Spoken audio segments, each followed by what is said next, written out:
everybody, and welcome to the NLC Division 2. My name is Hiprain, and I am joined by Oak. Oak, it's our first time together. Yeah, first time together. How you doing? You all right? I'm doing good, recovering from COVID, as every caster is nowadays. But I'm very excited for today's games because after quite a sloppy Tuesday in terms of performance from some of the teams, we still have a lot of standings that look quite exciting. Today's games become so much more valuable. Yeah, absolutely. And it's the third to last day, so there's so much to play for a lot of these teams. You know, you've got some teams who are just complete front runners. You got other teams at the moment who are, they're not playing for promotion. They're playing to avoid relegation, to avoid these Division 3 teams, because this isn't the bottom. There is another league below us as well. So it's all to play for. It's going to be a very, very exciting couple of games we've got coming up today, and I think it's probably, without further ado, we should probably actually have a look at what games we've got coming up on today's show. So we'll be starting off with Guarp versus UniQ, then Rate versus Lucent, Natives versus Monster Rugby, Rising Dawn, I almost called them Riddle again, versus Domino, and then London United versus Lightside. Oak, I know you've been watching a little bit, so what games have kind of got your attention for today? I mean, specifically, obviously, that Domino game is going to be very, very exciting because they're tied on the ladder. In fact, 3 teams are tied for 4th place at the moment. So settling that is going to be really important. Then combining that with the results from last on Tuesday, Lucent suddenly seemed to have the opportunity to break out of relegation. So we're going to be keeping eyes on them. And obviously, we're going to be keeping eyes on Guarp as well, who seem to be flip-flopping between taking games off the higher tiers and then dropping games below ladder. So eyes on those 3 games specifically, because that's where we see those standings. I mean, that is good. These are going to be some pretty good games on that front. Definitely our first 2 games.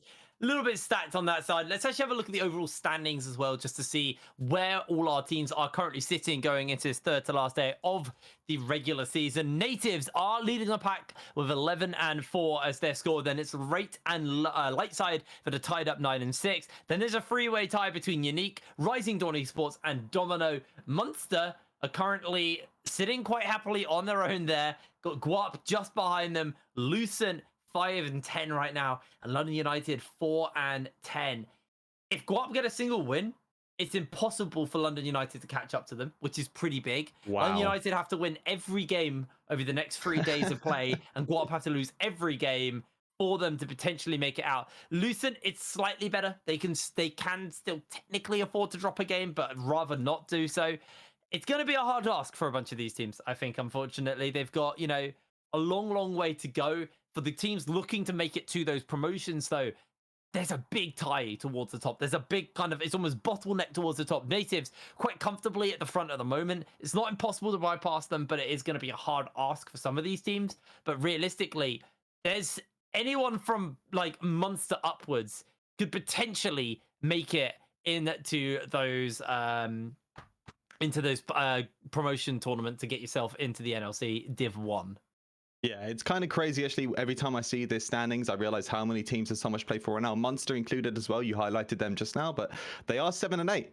They're 1 win now of breaking into that 4th place slot as well, and they can potentially break into the playoffs run too. So it's really crazy seeing these standings. Yeah, Rising Dawn Esports and Dominoes, though, that's going to be the game, the match of the day for me personally, because really these are all sitting within this 4th place position. Who's going to take the head-to-head? I don't know. That's why I always answer to that one. I think we should probably turn our attention, though, towards our first game, obviously, UniQ versus Guarp. Like you said, the flip-floppingness is probably the most interesting thing about Guarp, because they go up versus some of the top teams, and they look really good, and then suddenly they're like, drop a game to London or something, and it's just like, what the hell's happening, Guarp? So, it's really kind of all the put up and shut up. They need to actually show us that team that is capable of beating the top-tier teams, and they potentially could look at the promotions as... I mean, it's actually, I'm not going to do the mental maths. This is why I've always used like Orcs and Jamada as like as my maths people, because I can't be asked to do the mental maths right now. But this first game, what are we expecting? What are we looking at going into this first game, Oak? I mean, specifically for Guarp, I think, especially considering draft on Tuesday and generally how they draft towards, we saw the first pitch in on Tuesday, which I was a bit like, I mean, this is Guarp down to a T. They have some quite chaotic draft patterns, which I'm completely down for. I love that kind of a thing. So it's whether or not they're able to play through it successfully. This is a team that, as a reminder, have taken points off the top teams at the moment. So, I mean, like light side on a downer at the moment, but still important matches. So seeing how they handle UniQ, who have definitely more of a cohesive draft pattern, on most picks within top side. They've been putting a lot of time onto the volley and jungle too. There are some very stable picks being locked in for this team. It's breaking through those and seeing how they can finesse their way through draft. Well, we are on the Belveth patch as well, as of last week, I believe, if I'm right. It's already seen quite a lot of play. Yeah, exactly. And that's one of the things that actually I avoided it entirely on the first week it was enabled because of the fact that people just didn't want to go near it. And we'll see what the bans are going to look like, because the Yasuo, the Camille being taken away, you've got the Yuumi taken away on the side of UniQ, and it's going to be interesting because obviously that Yasuo is very much a target ban. You know, at this stage, are you going to look to try and play into the meta, or are you going to try and take comfort away from these people? You know, UniQ, comfort could be their keys to success here versus Guarp. If they get themselves, if they wanted and it was open and they took the Yasuo, they could build a comp around it. They could lean to comfort to get these last couple of wins they need on the board. It's not just the Yasuo though. Eden's also been very comfortable on the Yone. This is most played the split so far, and that can be paired up very easily with the Diana. That common combo we've seen with the Yasuo and Diana, it can be paired up otherwise with the Yone as well. There's a lot of flexibility there. Now the Camille and Seraphine obviously seeing bans away because they bumped up in priority recently, especially that Seraphine, who even after nerfs in 12.12b, still very, very, very strong at the moment. Let's see what the final ban is going to be here for the side of UniQ. They're running the time down a little bit, getting their head around what they want to go, and they're going to lock in the Camille there. So Belveth is open. Things like Zeri is open as well. Obviously, the Yuumi taken away means you're not going to go towards that. And did that just get locked in? Tamline Tom, blind first picks the Draven here for Guarp. So that's number one, let's take away from Guarp, but it's also an answer to the Kalista. Something we've seeing a lot of popularity very suddenly. Obviously, been sitting in LPL for quite a while now. Everybody seems to be really into this Kalista Renata combination. The Draven is such a fantastic answer to that, and as well taking away from Guarp is pretty big. I am interested to see how it gets drafted around, because I'm assuming with the bans from red side, they were trying to dictate them towards that Wukong pick, which after nerfs is still really, really relevant at the moment. And we even saw it on Tuesday getting flexed into top lane as well. Instead, they answer with the Gnar and the Pike. The Gnar definitely more of a standard. The Pike, something interesting, has seen buffs recently, so I'm excited for it. Yeah, it's an interesting pick, because I feel like actually into the likes of a Draven, any kind of hook champion is really solid, because he telegraphs where he's going. He puts the axes down. Well, the axes show where they're going to land, and he'll naturally path towards it. So it makes it very easy to find that hook, try and catch him out. And they're actually looking to get that like get out of jail card here in the Renata. Now, I'm not sure how Renata bailout works around the Pike execute, because the Pike execute ignores shields, and the bailout is effectively a shield. So I don't actually know how that works. Actually, I've never seen it. It's a unique interaction. I'm 99% sure the Pike ulti does not work through that. Like, he'll still get the brief period of reset of his HP. Yeah, exactly. And Draven actually benefits fantastically from that spell, just because of his pure damage output. If he is able to find those slivers, he can very easily get back online, and if he's hitting the right targets, back to full HP again. It's a very scary situation to be in. I love the insert on the Sylas here as well. This is something we thought would be a little bit contested within some of these games today, as there is a lot of Sylas players coming in. Very good answer into the Pike, because this can be flexed in the mid lane, but also you have the Renata to play through as well, especially late game. That ulti is so impactful in some of these fights. You get to pilot Sylas through that. Insert more chaos. I'm so down for that. I really think Guarp have actually put themselves together a really good team here. You got obviously Renata's just super effective in team fights. Yeah, the Draven is you need to get it going early, and we'll see what they look to try and lock in the jungle to handle that. But you know, Sylas, there is not a bad ult there for him to steal. The Volibear is probably the least effective, but it's good for tower dives, I guess. You know, the Pike is amazing. The Gnar is literally Gnar ult on demand. There is no rage bar to charge up. So he steals that before a dragon contest, and that is super powerful for him. And we're actually seeing UniQ leaning away from the engage here, taking away the Malphite, taking away the Ornn, because that right now is what Guarp is lacking. Exactly. They've also taken away the Gnar as well. This is Vigor Mopson's most played champion. They are really targeting this top side, because with a draft like we're seeing so far from Guarp, you need stability now within your team, and taking away these core tanks means that it might force Vigor Mopson into an uncomfortable spot in terms of his pool, especially if he is going to be that facilitator for his team to really provide the safety net for this Draven and Sylas to play properly. Well, we're going to see what the jungle and the top laner is going to be here for the side of Guarp. I'm trying to run my head through like what tanks and things are available. Sejuani is a really good one. Yeah. Yep, Sejuani is one. I think we also seen a bit of return in the Scion sometimes as well, as like a kind of like, all right, I'm just gonna sit and chill in top, not win it, and just not lose it.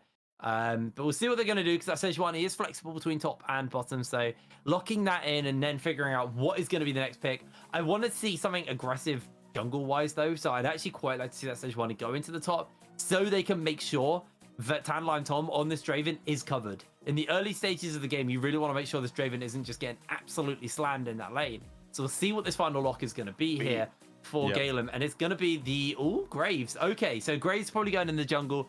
Then that Sejuani is most likely going to go in the top lane. This is now going to force out a potential mid lane or support pick here for the side of UniQ. Yeah, that Graves has been a default for Galen. He's pretty comfy locking that in. With this... Sonata? No, what's the champion's name? Why am I drawing Samira? That's the one. Samira. With Samira locked in here, we actually have a lot of interactions within this bot side, which we'll cover once we get into the matchup.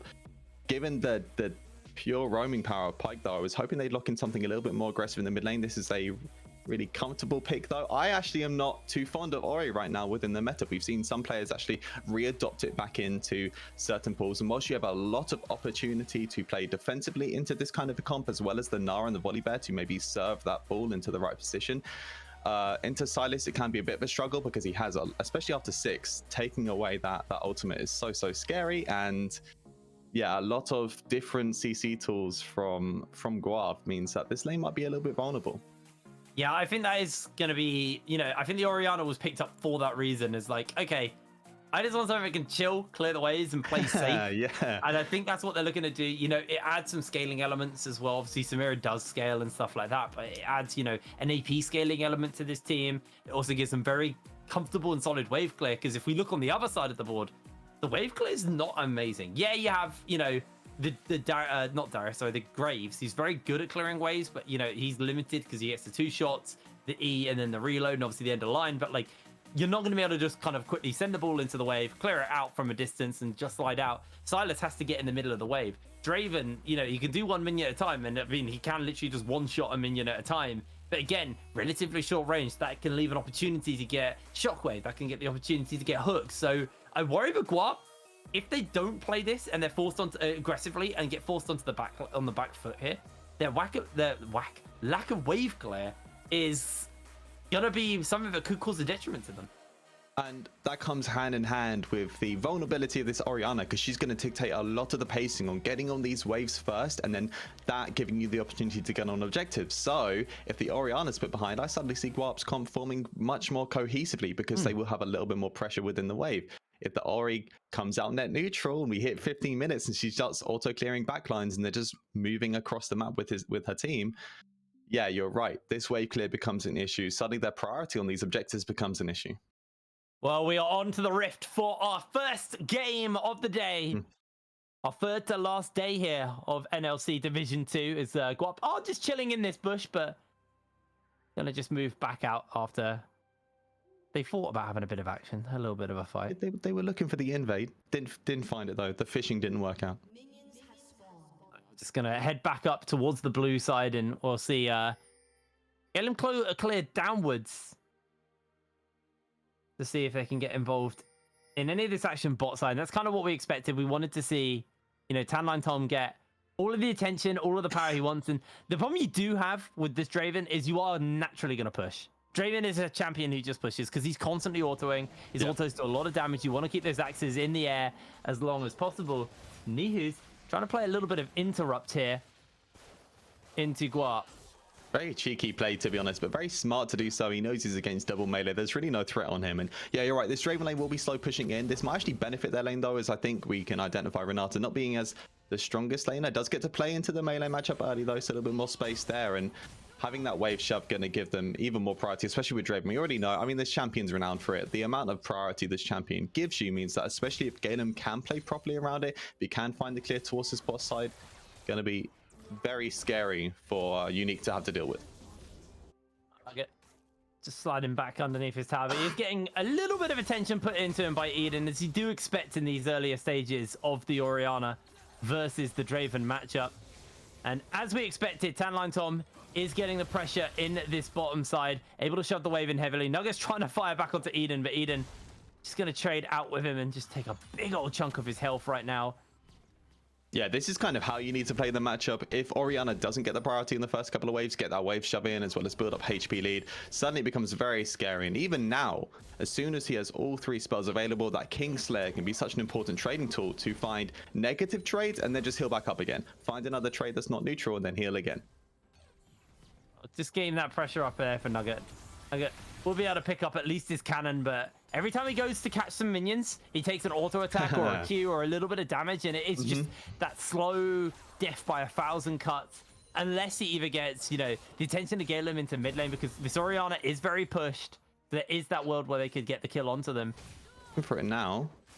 Yeah, they are actually looking for it. They're going to come in. Eden's actually got no mana, so he may just have to flash here. If Nugget finds the E, that is going to be a really scary position for Eden. He flashes out, and now that's an Orianna without flash. That health lead is somewhat negated. Meanwhile, Guarp is going low. Tan9 Tom finds the kill. He needs to kill Rotte Bege. He can't do it in time. And now Shafty's making his way over. Fred Spaghetti flashes away from the minions, and Shafty will chase down Fred Spaghetti. They keep the pressure up, and Fred Spaghetti is going to get cooked. No, he's not. Shafty gets away with a sliver of HP. As long as these minions don't turn for him, he is A-okay. And even without that kill being found onto Shafty, I feel like Guarp come out net positive here. They get a kill onto the Draven, early stacks, and you can already see Serrated Dirk picked up. This is such a huge snowballing factor to consider, but they're looking for it again. Galem's caught in a 1v4. Yeah, he's going to get jumped onto, and Eden is looking for revenge. Shafty takes it with the Sky Splitter. Everybody gets an assist on the jungle, and there's a bit of an answer back here. As Nihu's actually taking a fair amount of damage from Vigo, but Vigo now in danger himself, getting run down. The Hyperproc gets procced, and Nihu's will just eat that Winter's Wrath, and both of these top laners a little bit low. Yeah, definitely playing on knife's edge for both sides here. Interesting to see that actually Vigo having that ignite was so threatening that he actually managed to burn that flash from the Gnar there. As okay, continues to trade in this mid side. This is really when this Sylas actually gets a little bit more space in lane. But looking back at how the game's been set up now, we can see that by and large, just Draven's come out pretty far ahead. Whilst we did see the return kills onto Galen right at the end there, Serrated Dirk already picked up. And that pressure compared to just sword, cloth armor, really smart purchase, by the way, from Guarp, means that, yeah, they're going to be playing under turret. And I wouldn't be surprised to see Tan9 try and push the CS lead as much as possible. He did actually a little low on mana here, so actually he's in a position where it's quite hard for him to continue to punish Nugget, especially when he's flashless. And looks like he is just going to play a relatively chill here. As they actually do catch out onto Fred Spaghetti, jumping in. Rotte Benge going low. Tan9 Tom keeping the pressure up, and the bailout will cash in. Guffey trying to finish up Fred Spaghetti, will be able to do so, but with the ward down, Guffey, all it takes is one more auto attack. He tries to jump away to the minions. The range minions are not going to be there. The E dash there from Samira may just to save his life. As Tan9 Tom pops the blood rush. He's out of mana. Guffey gets away with it. Absolutely illegal. I thought that hostile take, the W even from Renata, sorry, was going to be enough to secure Tan9 Tom, that double kill there. But wow, Guffey playing absolutely to the extreme there. On a slither, manages to escape. Really important there as well, because his wave's actually slow pushing into them, so won't lose out on too much overall. Yeah, we'll be able to just get that reset off, chill. There is 2 kills onto Tan9 Tom, and he's had, you know, 2 cash outs now from his passive. Not massive cash outs, but you can see got himself that 700 gold lead over Guffey. Built us a rated Dirk as well, so he is sitting pretty. He's now got the Sheen as well in his inventory, so he is sitting very, very comfortably right now. Nihu's gonna get caught out there by the Everfrost, and Vigo Mopsen keeping the pressure up onto him, but Vigo just gonna have to run away because this is getting a little bit dicey for him. Nihu's in the extended trades typically does come out, especially when he's in that mini Gnar form. Yeah, absolutely. Getting repeated W procs, you get the move speed, burn a little bit of HP. It's very difficult to threaten this Gnar, especially post 6. So big dive. Tan9, you're in trouble. Sky Splitter Shield makes sure he's okay. Rotte Benge even tanked the tower for the team. Shut down. Give it over to Guffey, and that gold lead we're talking about somewhat evaporated now, but Galem's coming in. Rotte Benge going to go for a quick swim and get away from him. There's Nuggets jumping in forward. It looks like Guarp actually looking to chase onto Shafty. Nugget can turn that tower off if he needs to, and that's exactly what he's going to do. Shafty is going to go down easy as you like. Guarp answer back with a kill on the bot side. Yeah, they're on point with their rotates there. Fred tries to pair up with jungle to get a little bit more pressure on mid lane. They see the response from UniQ to pressure out this bot side, and they rotate. They know that they can find the kill there as well. Fantastic to find these little turnarounds, and that means that whilst they've actually been playing, at least their jungle's been suffering a little bit, they find the return kills repeatedly, and now, you know, what would have been a 1k gold lead or gold deficit even has been slimmed down just a little bit. Oh, tan line trying to see if he can kill Eden. The exhaust has come down. The blind has gone as well. Galen chasing Eden. Eden has got that flash back up and available. But he's just going to be able to get away to safety. Doesn't even have to burn it. Meanwhile, Guffey going quite low. If Nugget could potentially look for the kill here. Rote Benge may be on the markers. He's looking to try and find that turnaround. Able to get it onto Rote Benge. Rote Benge survives. Not going to find the kill onto him quite yet. Is Guarp going to get away with it? But Galen, did he just slide? Or did he miss the slide? Is that what happened there? So, yeah. Oh, that's tragic. What a bloody game he's seen. Security. Yeah, and he's still looking for it now, Nugget. Gonna miss the collateral damage onto Guffey. Guffey holding on for now, but Nugget also very, very low. They're locked down with a handshake. Galen! What is going on? He is just missing everything right now, and he can't auto because of the minion wave. Does pull the wave though, so this next wave is going to come in. Guppy is very vulnerable at the moment. I wonder if they're going to keep looking for it. It's been such a bloody game so far, and Galen indeed is looking for the dive. Gonna be scary. They should be able to get it, and misses the end of the line. The Q is blocked out there by the Blade Surge, and Guppy somehow survives as the Whirling Death went wide as well. Oh, and now Eden's here. He's no. 1v3. Eden. He's not living this. He's not living this. There's no way. The Kingslayer. Make sure Nugget survives. It is chaos to start us off here, Oak. I would like to provide some analysis here. Unfortunately, I'm unable to do so because the game has been somewhat unique in the amount of early game fights that have happened. However, now we've hit a stability point, it seems. Finally, these teams have stopped fighting, and we get the replay, which is really important to see here, because what an extended replay as well, because we're going to see Nugget finally try and pick up this kill. But that's the thing with Galen, is that repeatedly it seems like a little bit of miscommunication. So he flashes forward as Fred pulls Rote Benge back, and that's kind of the name of this fight, is that they were able to potentially find these kills earlier, but the amount of extended fighting that happened meant that Gaffey's managed to twice now evade death out of nowhere. And just you know, unfortunately for Galen is just not been on it right now. He's had some pretty messy plays on his previous couple of ganks. They do kill Eden at least, I guess, so that's something. And that kill did go to Tanline Tom, so he got himself even more gold from those adoration stacks. And I don't think he's actually been back to base since then as well. So he's probably sitting on a fairly healthy amount of gold. Yeah, 1,600 gold. I believe they got a plate. I don't know if he actually was in range of that plate gold, but you can see kind of where the gold is right now. There's a slight lead in the mid, top lane. Fairly equal. Figure Mopson does have a 200 gold lead. Jungle fairly close as well. But this bot lane, it is catastrophic. It's a 1,000 gold lead as Tanline Tom goes back, gets the Essence Reaver. He's already still got the Serrated as well, so he's just got a lot of raw AD to work with. And you have to be very, very careful right now. This fight does get picked up, and it looks like Guarp maybe thinking about taking this fight. They have got that hostile takeover available to Fred Spaghetti, and if that comes down, that could be messy here. Not going to throw it out yet, and now they're looking to chase in for the kill. Nugget may try and jump in forwards here. Is Guffey able to block out there with his wall onto the onto the Q there from Fred Spaghetti, and you can kind of see that was why Fred Spaghetti didn't pull that trigger, because there is that wind wall ability onto the Samira to make sure that she's not going to get hit by that hostile takeover, and neither will her team. Yeah, 1.5k gold lead built out of seemingly nowhere, which is pretty nice to see, even with the kill trade somehow, especially with this Draven. You mentioned it specifically, it's been funneled into very heavily, and even with the pressure coming back now, they're looking for Nugget, but they're not really going to be able to find anything here. We also have the rest of Guarp rotating as well. I mean, Nugget has Rote Benge's ultimate, so if he got him a little bit lower there, he was in execute range. So Nugget, and that very, very well, dodging out on everything and just getting that fight in his favor every time. And it's actually really cool to see this Silas be slotted in so well, because there are a number of ultimates he gets to use so well paired up with his team, but also remember, he doesn't have to build up the same factors that the other team does. Obviously, Pyke very heavily, a lot of his priority is balanced around getting the ultimate in team fights. He gets to steal that away for free. He gets the Gnar ultimate basically, so long as that cooldown's up in fights, and yeah, the flexibility with the Silas is going to be really, really pivotal for how they find successful fights. You know, once these first turrets start to fall. Speaking of which, Herald within the mid lane, it looks like a lot of plates going over. They've got 3 as well in a full wave. They should be picking up first turret here. Yeah, this should be an easy pickings here. As Guffey, you might have evaded death for once, but it looks like you're going to do it once again.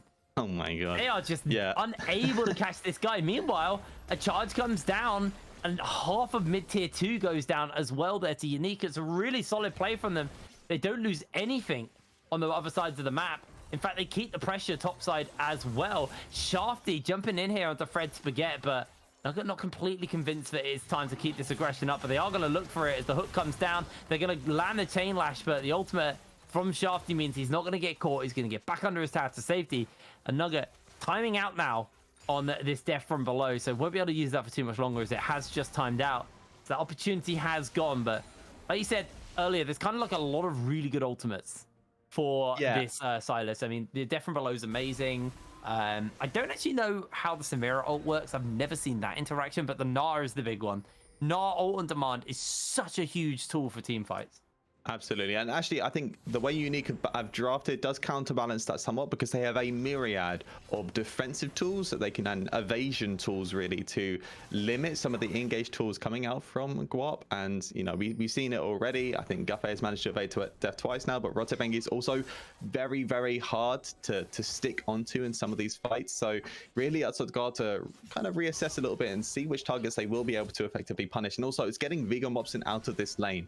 As soon as they unlock this side lane turret, which is rare, I want to see more priority on it if possible, to get Vigo in some of these fights. He's a big catalyst for how they can find those initial picks to snowball into these full-on team fights. Well, 14 minutes on the clock, and right now the gold lead in favor of Guarp as Rotibenge. It's going to be a little bit of damage. Guffey going toe-to-toe with Tanline Tom to see what he's capable of doing, and it is a fair amount of damage, but Guffey pretty close towards that Immortal Shield bow, which means Tanline Tom's life is going to get a way harder here.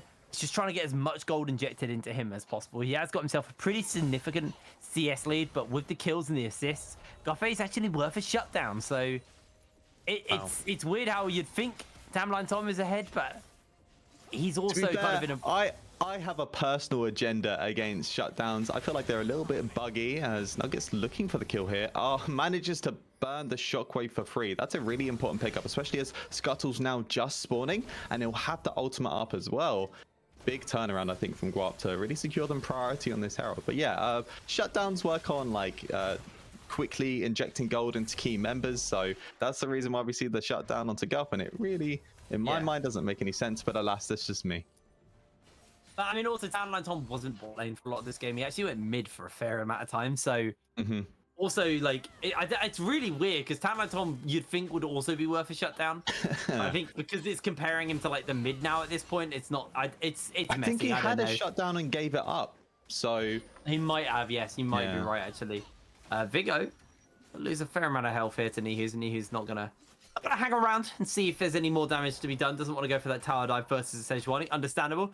Guffey getting a bunch of free time here bot side, and actually should just be able to take this tower plate here. They get the hook off onto Gala, but the teleport's coming in, and that might just signal it's time to walk away. Vigo looking to lock down multiple members as Guffey dodging away the Whirling Death. Half health a couple of people. They do get the slam down. They don't actually get the damage to stick as Guffey's burning low. Nuggets trying to chase him down. The Everfrost into the ultimate.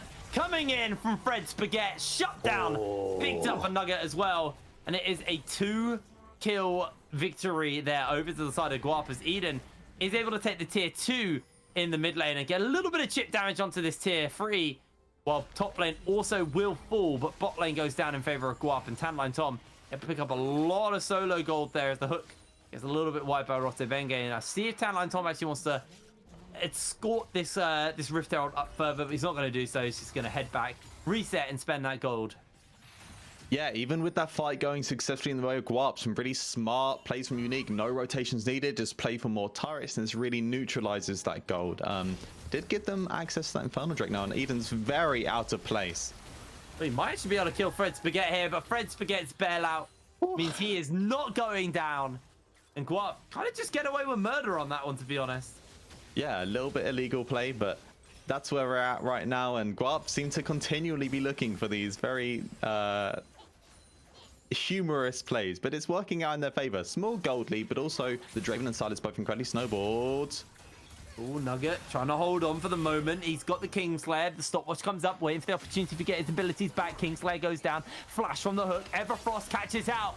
But Death from below. The whirling Death comes through, though, and secures it to be a 1v1 as Galen now chasing in for Guff, but Shafty in the wings.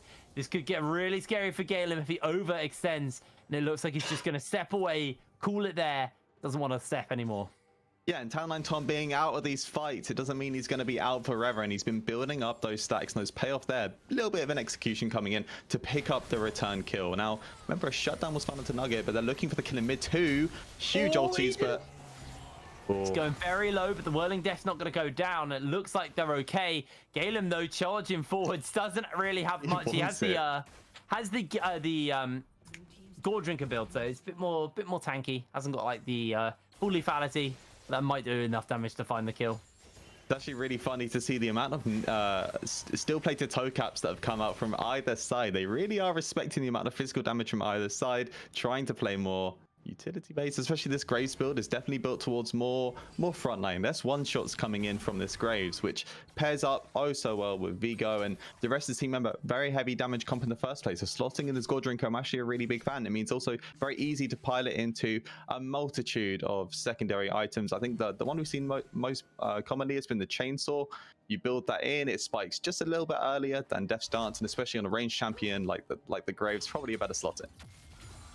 All right, well, over the wall, actually, we see Eden go. Eden's got himself the Hextech Alternator, Sword Boots, and that Lunan's Echo in his inventory. And Nugget needs to be a little bit careful, stealing away the Shockwave there. If he gets hit, it could hurt.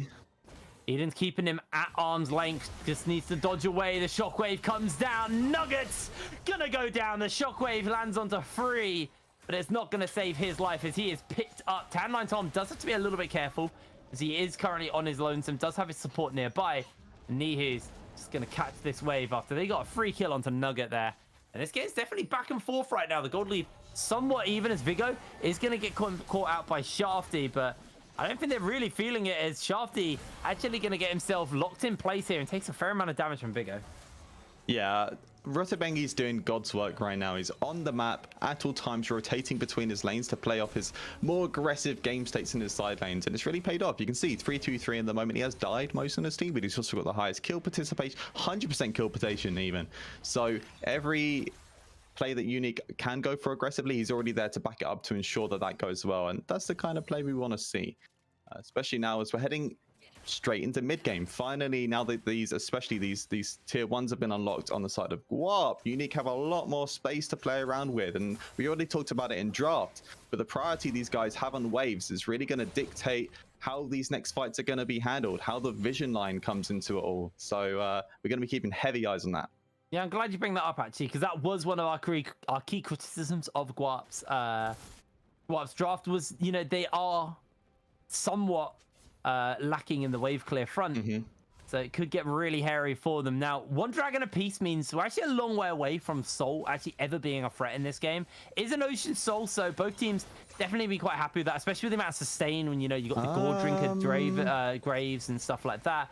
And it looks like the Baron's getting damage checked by Fred Spaghetti and Galen. They're doing it blind, and kind of as long as the rest of the team keep the pressure or keep the pretend threat up, UniQ have to be very careful. Baron is going to get reactivated as a ward comes down, and Galen finally spotted out. The Baron check, not going to happen, unfortunately, here for the side of Guarp, but they are still looking for a potential fight to follow up. Nugget steals away that Gnar ult, and with Dragon spawning in 13 seconds time, expect to see our first kind of big team fight break out here as Nugget tries to jump in, gets the Everfrost down, Gnar's 2 into the wall. The Whirling Death comes forward, and they're able to find a kill. The ultimate does only connect onto a couple of members there from the hostile takeover. Nihus gets locked up by the Everfrost, and now Guffey jumps in with the ultimate. He's going to get immediately blown up. Death from below, not going to save the day. That's that interaction you were talking about. The bailout saves the lives of everyone on Guarp, and they just slam UniQ in the team fight.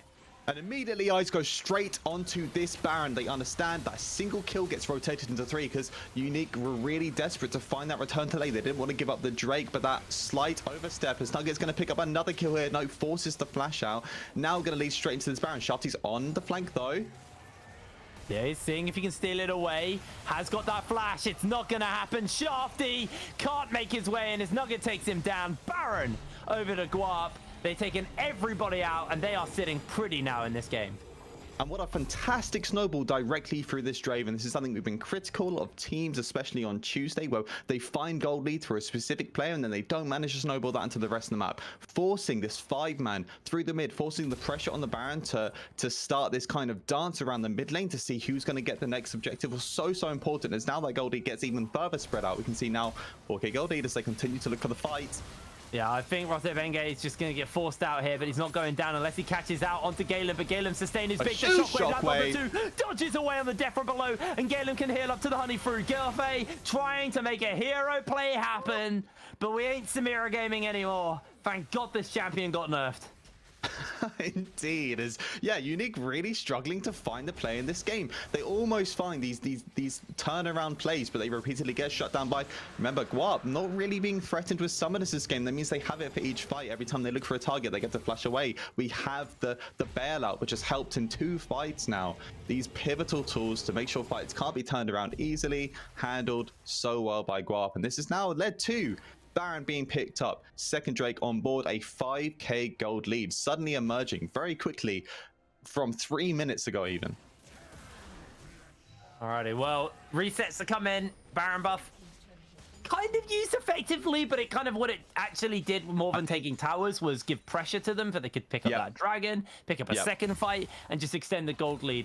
I think the second Baron, if Guarp keep the pressure up and keep the lead up this strong, that's the one that will decide the game, close out the base. But this one, you know, more just for map pressure and overall pressure in the game.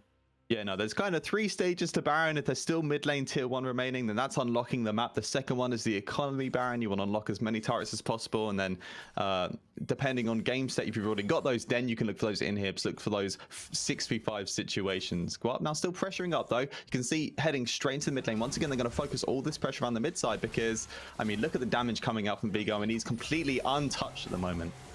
Yeah, they're trying to catch on to him. He actually turns the Baron onto Rotevenge. Rotevenge there's a lot of health there, and Guarp can just turn their attention back towards this top side. They've still got a bit of this Baron timer left in them, and Vigo should be able to pick this tower up with that. Yeah. You're not going to see Eden get even remotely close as Guarp actually waiting to potentially pull the trap here onto them. Tower number 2 goes down as the Baron remains active for just a little bit longer here for the side of Guarp, and they're not done. They want to crack the base, but it's going to be a hard ask for them. They didn't really set up for it, and it looks like this Baron actually was quite a lot. They've been able to do a fair amount with it. Not just get themselves that dragon in those team fights. They are kind of using the tail end of it to actually crack open the base and the map, as wide as possible. As this is the last base tower outside of the base here for the side of UniQ, and it hasn't got a Baron siege on it anymore, but it just took a lot of damage, and well, going to be feeling very comfortable with that one. They've got, you know, 2 minutes until both Baron and Dragon comes up. They can just keep the pressure up a little bit more, get those resets off, and make sure they come into these next fights as ready as possible. As Tanline Tom looking to pick up his 4th item here on this reset, got himself the rapid fire cannon now finished up, and that is a pretty stacked Draven when you got on the other side a 2-item Samira. Yeah, I'm honestly surprised we didn't see the IE locked in. This is kind of the default 3rd crit item that you see, but this really kind of makes sense with the build path that we're seeing because he's very focused on finding those autos in between wave states. And I mean, we know how much Draven hits with a single auto attack, and they can play off so easily with the tandem of damage that this team also provides. I think I want to give a highlight to Vigo, who on this Sejuani, the way this champion has come into the meta has been really cool because it's kind of been sitting in an awkward state for a while in terms of jungle play, and people slowly realized how much damage it pumps into lanes, and we saw it really highlighted perfectly there through that siege in the mid lane where Vigo basically uses his passive, aggresses first to force 3 members to rotate to top side, and that unlocks his mid lane tier 2 so quickly, and that's how they were able to get that top lane tier 2 and as well as get some damage on that bot side. 25 minutes on the clock now, and what? I mean, a good fight is all they need. to actually close this game out. They don't even need Baron, but they're so close to it. And Eden now Eden. blinded. Oh my word, the damage coming out from Tanline Tom as he just pops Eden, the robot, down. And that's going to give a lot of time over to Guarp. Now that the Oriana's down, that's that kind of major wave clear tool for the side of UniQ. Basically denied and taken out of the game, so they can use this time to continue to control the Baron area and set up for that Baron as it comes up, because this dragon, it'll be nice, but it's not soul, it's just soul points, so they can afford to, you know, put more attention into this top side of the map. And as you can see from the vision right now, the wards are all very focused around this top side, so this is where we're kind of expecting to see the attention shift here from Guarp. Yeah, indeed. And Rotobenge, because he doesn't have this red trinket up at the moment, he gets to scan through this outlying vision, but this vision laden deeper inside this top side still goes untouched, at least until Shafty manages to rotate there too. Because they're going to have to put all this pressure around vision in the top side, it does mean that if Guarp are unable to look for the Baron immediately, there's the security in the Drake to take as well. And yeah, the Draven is coming in incredibly strong at the moment. It looks like he is building towards the IE as the final item, and once that happens, very difficult. Oh no, the Everfrost doesn't get blocked out, and Tanline Tom 350 gold closer to that Infinity Edge now. Massive pickup just as Dragon comes up, and Guarp at this point, they can do Dragon then do Baron. Like they can do either or, but it looks like the attention actually goes, screw it, let's just do Baron. We don't really need to get the Dragon. This game's going to be over before Soul's even a threat at this point. Yeah, it looks like Galem's just going to take this by himself, and it's been interesting to see how UniQ's carries have been picked apart by Guarp this game. From the earliest point in the draft, as soon as we saw that Silas locked in, we knew that this team was going to be looking to be very aggressive in the early lane state, combined with that Draven. But as these team fights, or I guess skirmishes, have started, we've seen Eden and Guppe equally picked apart. Now they're looking for the fight again. Well, actually looking to catch out Galen. Remember, this is the smite threat. Stopwatches the death from below. They're going to flash forward, throw out the ultimate. It only lands onto one. Nihu's charges forwards as the whirling death goes wide, but Nihu's taking so much damage here from Tanline Tom. They're keeping him locked down just a little bit longer if they can catch him with that permafrost. Rotobenge lands the hook, but it's not going to save the life as Fred Spaghetti is absolutely obliterating any health bar he goes near. He's got almost full build here on the Draven. Baron buff over to the side of Guarp, and Eden is completely obliterated here. Is able to hold out for just a little bit longer. The death from below from Nugget goes wide. Down goes the tower, and Guarp, they're going to look to close this game out here in a absolutely dominating fashion. They needed to find this win to stay relevant towards those promotional stages of the tournament, and this win here gives them some hope, gives them some life, as Eden is going to get taken out as well. There's going to be a hero play from Guppe, but he is going to be taken out as Tanline Tom able to dodge away on the Fear Beyond Death, gets himself the double kill as well. Baron in the pocket, Guarp, 30 minutes on the clock, and they're going to make it look easy here versus UniQ. And it seemed like from the get-go, Guarp had in mind what they wanted to do, and they walked through it completely cohesively as a team, especially once Vigo started being on map with the team in tandem. That pairing up was oh so good, and what a fantastic performance from every member of Guarp. There was really no fall through within the early game, other than some messy fighting that I think Galen had a few misplays between communication with the team. But as soon as skirmishes start, as soon as these turrets got unlocked especially, they were on it to start these fights first correctly and finish them well. It was a very, very dominating game there from the side of Guarp. They played that very smart. You know, I love the draft they put together. They had their weaknesses and they just played away from them, and they played into their strengths. They just deathballed at one point around the map, and that was ultimately what won them that game. Yeah. Guarp take game number 1 of the day, but it's time for us to go to a quick break though, and then we'll be back with our interview after this game. So we'll see you in a moment.